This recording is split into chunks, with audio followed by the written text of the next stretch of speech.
outbreak of the swine flu is dominating headlines across the globe and already impacting the global markets. Meanwhile, for more on the impact of the swine flu, I'm joined by Jim LeCamp. He's the portfolio manager for RBC Wealth Management, Dr. Stephen Greer, a Fox Business medical contributor and the founder of CEO of the Healthcare Channel, and Chris Falkenberg, the president of Insight Security. Gentlemen, thanks for being here. Doctor, let me start with you, because I was saying to you as we were sitting here during the commercial break, the first thing my husband said to me yesterday morning with 3 young kids is a lot of us in this country back in October or November got a flu vaccine to protect ourselves from, winter flu, virus, etc.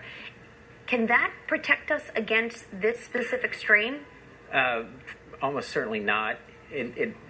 I don't think they know yet. They haven't done the test, but it might help prevent the severity of the illness a little bit.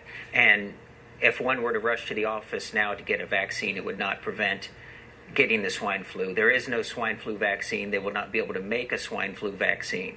So the only treatment is the neuraminid, the drugs like Tamiflu and Relenza. Okay, explain that to people, because we were just talking moments ago about whether or not you can get a prescription, and they say they have enough supply. Why is it these 2 specific influenza drugs might actually help this specific strain? It's the only type on the market to treat the influenza category of virus. And the good news is it does seem there's plenty of supply in the United States with the 50 million in emergency supplies, which they built up based on the bird flu scares a few years ago. It seems like we're pretty well prepared, so that's not a concern. That's good news. Chris, you were just saying yesterday that you called around. Nowhere here on the Upper West Side of Manhattan could you find Tamiflu because people are so nervous. Why is this becoming the fear of a great pandemic here? Well, you've had a significant amount of illness in Mexico and a really rapid spread in the United States.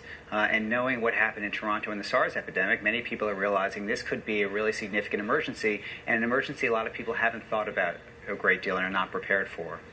But this is different than when we talked about the bird flu several years ago, and now we're seeing incidents across the country. And some of those instances, Doctor, are incidents where, as at least reported in California, where it wasn't about people who traveled from Mexico and brought it back into this country.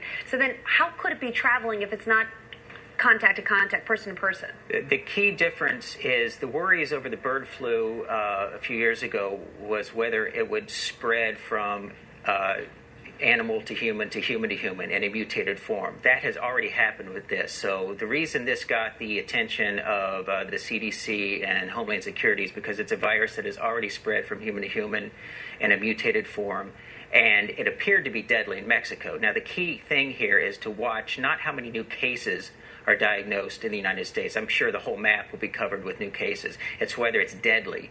So if you start to see trends of people dying from swine flu, that's when you have to be concerned about escalated measures from the government, such as closing borders and travel. That's what would hurt the economy and also obviously be bad for the population. So the key is to watch to see whether this turns deadly or not.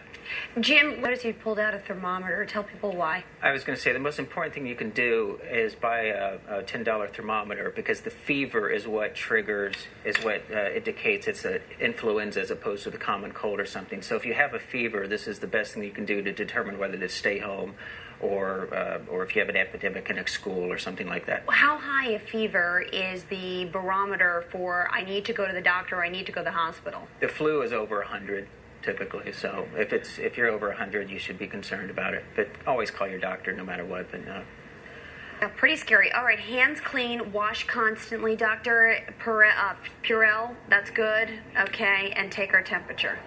Okay, and say a lot of prayers. Gentlemen, thank you very much. I appreciate you joining us. All right, coming up, we're going to head out to Detroit.